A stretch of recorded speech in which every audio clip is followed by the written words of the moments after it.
गांधी का quit India movement पे describe हो रहा है, तो गांधी से रिलेटेड उसमें कोट्स लिखेंगे या कोई सा भी जो अगर नहीं। प्रेजेंट याद हो? बताइए बताइए।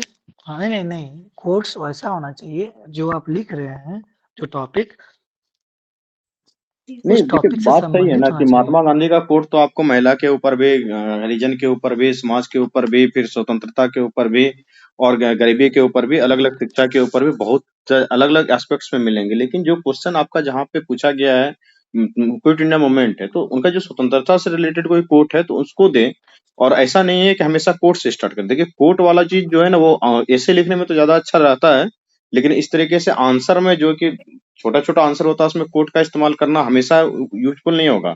उसे ज्यादा बेहतर हाँ होगा सर, कि आप जैसे जैसे कि कोई डाटा दे दें, कोई कि रिपोर्ट दे दें, या फिर कुछ उसके उसमें की घटनाएं दे दें, तो वो ज्यादा बेहतर होगा। तो कोट यूज करना है, ऐसा नहीं कि नहीं करना है, लेकिन वो राइट प्लेस पे वो चीज होना चाहिए।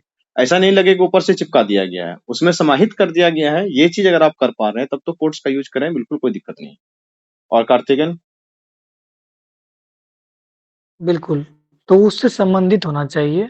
तो उस संबंधित के लिए याद कर लेना है, अलग अलग इशूज पे हो गया, सोशल इशूज पे, वुमेन एम्पावरमेंट पे, एग्रीकल्चर पे, टूरिज्म पे, एजुकेशन पे, हेल्थ पे, दो दो कोट्स, तीन तीन कोट्स याद कर लेना है।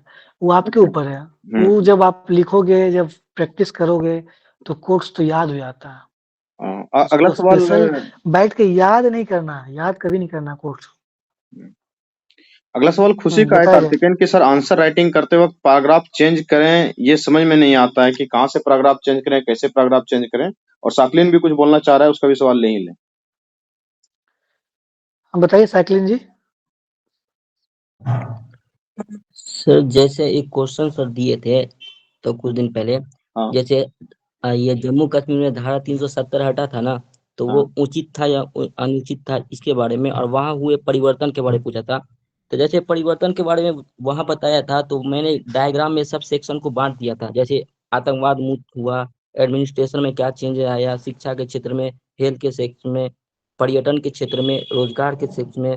तो ये सब जो है, तो क्या इस सबको जो है सबको टच करना पड़ेगा, डील करना पड़ेगा, या मैंने डायग्राम में बस दिखा दिया कि ये सब में परिवर्तन आया है? ये डिपेंड करता है कि कितने नंबर का प्रश्न है। सवाल कितने अगर हैं? प्रश्न बड़ा होगा, और दूसरा बात है कि मान लीजिए जैसे 2 सेक्शन में बँटा होगा, ठीक है?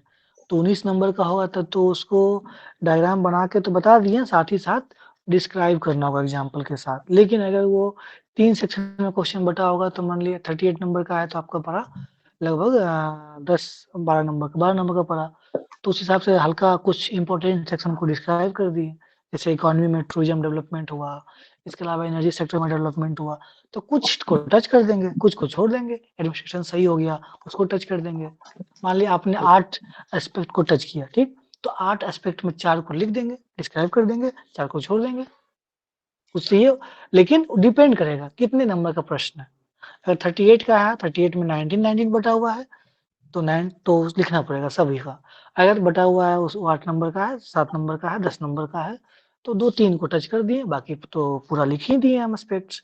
तो एग्जामिनर को पता और चल जाता है कि आपको जानकारी है, एस्पेक्ट पता है, बाकी कुछ इंपॉर्टेंट जो था उसको आपने एक्सप्लेन कर दिया। और हाँ, रुपेश जी। इसमें हम कुछ ऐड करना चाहेंगे, ये कि क्या, अच्छा आ रहे हैं हाँ जी। खुशी, तुम्हारे क्वेश्चन पे आ रहे हैं। देखो, ऐसा है कि होता क्या है कि 38 मार्क्स का क्वेश्चन आ रहा है बीपीएससी में, और अभी जो क्वेश्चन आ रहा है बीपीएससी में, उस एक क्वेश्चन में कई सारे टेल पार्ट होते हैं। चूंकि यहाँ बात इस चर्चा चल रही थी कि सारे एस्पेक्ट को टच करना है, तो देखिए, आपके बीपीएससी के सवाल में जितने भी टेल पार्ट होते हैं, क्वेश्चन कुछ कहता है उसको इस एस्पेक्ट में, इस एस्पेक्ट में और इस एस्पेक्ट में उसका जिक्र करें, तथा बिहार के परिप्रेक्ष्य में भी आप इसको जो है कि बताएं। तो जितने भी एस्पेक्ट उसमें पूछे गए हैं, कृपया बीपीएससी का आंसर देते समय उन सारे एस्पेक्ट्स का आप ध्यान रखें, कुछ नहीं तो कुछ उसके बारे में जरूर लिख के आए, तो मार्क्स आपको ज्यादा बेहतर मिलेगा। ठीक है। एक ओके सवाल सर। खुशी का सवाल है कि जैसे इंग्लिश में आंसर राइटिंग कर रहे हैं तो हिंदी में कोट वहां यूज कर सकते हैं। देखिए, इंग्लिश में आंसर राइटिंग कर रहे हैं तो हिंदी में कोट वहां यूज कर सकते हैं। मेरा ये कहना ये है कि जैसे कि आप कोई भी लिखते हैं हिंदी में, या फिर संस्कृत में कोई एक कोट छोटा सा, जैसे महात्मा गांधी की एक इन्हीं का भी लिखते हैं, तो आप उसको क्या करें ना, वो इंग्लिश वाली जो भाषा होती है ना, जैसे कि RAM राम AMM आम ऐसे करके जो होता है ना, वो वाला लिख लें आप। क्योंकि बीपीएससी तो ठीक है, लेकिन यूपीएससी में ऐसा होता है कि कुछ प्रोफेसर जो होते हैं साउथ इंडिया के होते हैं, और वो इंग्लिश वाली कॉपी जब जांच करते हैं तो उनको हिंदी का बहुत उतना प्रॉपर नॉलेज नहीं रहता है। हिंदी वो सुनते समझते हैं, लेकिन देवनागरी स्क्रिप्ट उनको लिखने ही नहीं आता है। बहुत सारे जो हमारे क्या कहते हैं मुस्लिम प्रोफेसर होते हैं धर्म का सम्मान करते हुए, तो वो उर्दू जानते हैं, हिंदी बोलते सुनते हैं, लेकिन वो हिंदी की देवनागरी स्क्रिप्ट को बहुत सारे लोग नहीं जानते हैं। इसलिए अगर आप यूपीएससी में लिख रहे हैं तो इस बात का विशेष ध्यान रखेंगे कि आप हिंदी वाले कोड को, जैसे कि तमसोमा ज्योतिर्गमय है, आप लिख रहे हैं कहीं पे, तो TAMSHO ऐसे करके वाला जो होता है ना, वो लिख देंगे। मेरा तो यही टेक है, और कार्तिकेयन ऐड करते हैं कुछ। नहीं, बिल्कुल आपने सही बताया है, यही चीज़ है। उसमें वही लिखना है, इंग्लिश में लिख देना है, और उसका बाकी आप लिख रहे हैं तो वो लिख दीजिएगा उसका अर्थ भी, कि हाँ, उसका अर्थ अर्थ भी क्या लिख है देंगे। हाँ। साथ में। बाकी ठीक है, वही लिखाएगा। सर्वजन हिताय सर्वजन सुखाय, तो SAR वही वैसा ही होता है। जो भी आप होता डाल सकते हैं, बस वो अटैच करना चाहिए, लिंकअप होना चाहिए, और कोई दिक्कत नहीं। है। वहाँ कहीं अगला और का सवाल प्रश्न क्या है? लेते हैं?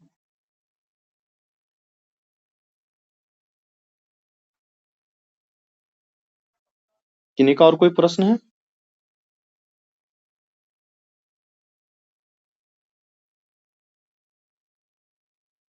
शायद इन लोगों का प्रश्न खत्म हो गया है।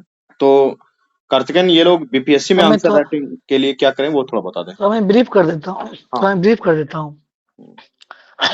देखिए, आंसर राइटिंग जो है ना, सबसे बड़ी चीज़ ये है कि देखा ही जाता है आंसर राइटिंग में लोग लिखना शुरू कर देते हैं।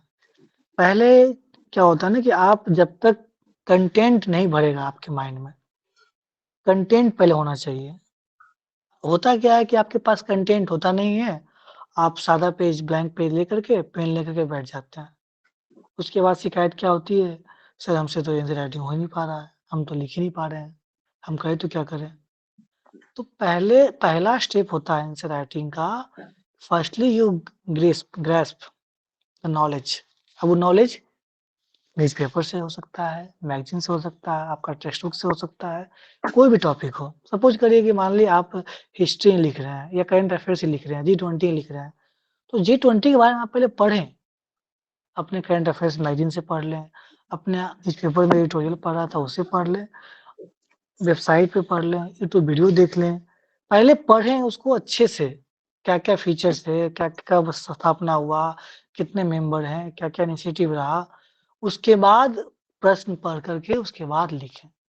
लोग क्या करेंगे, पढ़ेंगे नहीं, बस पेपर पेन लेके बैठ गए, तो ऐसे नहीं होता है। हम्म। तो पहले गागर भरना चाहिए। जब गागर भरेगा तब ना गागर छलकेगा। अब गागर में पानी ही नहीं रहेगा, तो कैसे छलकेगा? तो फर्स्टली आपको नॉलेज को, कंटेंट को कंप्लीट करना है। जब एटलीस्ट नॉलेज इतना हो तो कर जाएगा। ही लेना है कि जिस विषय के बारे में आप लिखने के लिए बैठ रहे हैं, या जैसे कि 1942 के हाँ, आंदोलन पे क्वेश्चन बिल्कुल। आंसर है, तो उसको पढ़ लें। या फिर जो है कि मुख्यमंत्री बालिका साइकिल योजना पे क्वेश्चन है, तो बालक बालिका साइकिल योजना पे पूरा पढ़ लें आप, कि ये योजना क्या है, कैसे शुरुआत हुई है, कहाँ है उसका। आप ये मान के चलिए कि अगर आपको 100 शब्द लिखने हैं तो आपको 1000 शब्द पढ़ने होंगे, तभी आप हाँ, 100 शब्द उसको लिख एनालिसिस पाएंगे। अच्छे से कर लें। 1 नहीं 2, 3, 4, 5 सोर्स के साथ, हम्म। ताकि उसके बाद आप लिखेंगे ना तो आपका एक नया मतलब बेहतर होगा। डायमेंशन तो निकल के पढ़ना आएगा उस ज़रूरी है, आंसर में। बिल्कुल। 100 बिल्कुल सही बोले रुपेश जी। 100 वर्ड का लिखना है तो आपको 1000, 2000 जितना आप मतलब प्रयास करें कि इतना हो जाए कंटेंट, कि हाँ, लगे कि नहीं आप हर एस्पेक्ट को मैंने टच कर लिया, कुछ डेटा का भी बात कर लिया, कुछ संस्था का भी नाम आ गया, कुछ कीवर्ड्स भी आ गया, कुछ ऐप्स भी आ गए, कुछ स्कीम भी आ गया, कुछ हिस्टोरिकल पर्सपेक्टिव भी आ गया, कुछ सजेशन भी आ गया, कुछ कमिटी का नाम आ गया। इस तरह से या तो नोट्स बनाएँ या पढ़ें, जैसे भी करना हो, लेकिन प्रत्येक टॉपिक का इस तरह का एनालिसिस करना पड़ता है। और तब दूसरी आप राइट डाउन करिए आंसर। दूसरी बात, जो ऐसे लिखने वाले हैं, जिस दिन कार्तिकेयन जी अभी मेंस लिख के आए हुए थे, इनसे बात हो रही थी हमारी, इन्होंने एक ऐसे के बारे में जिक्र करना स्टार्ट किया।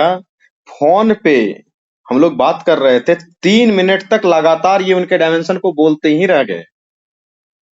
वो 3 मिनट का सेक्शन मेरे पास होगा कहीं पे रखा हुआ, तो मैं आपको निकाल के दिखा दूंगा कि ये कितना डायमेंशन सोच पाए थे एक क्वेश्चन के ऊपर।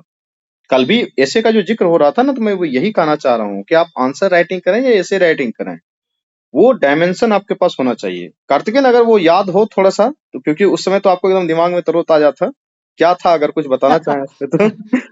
मैं बता देता हूँ तो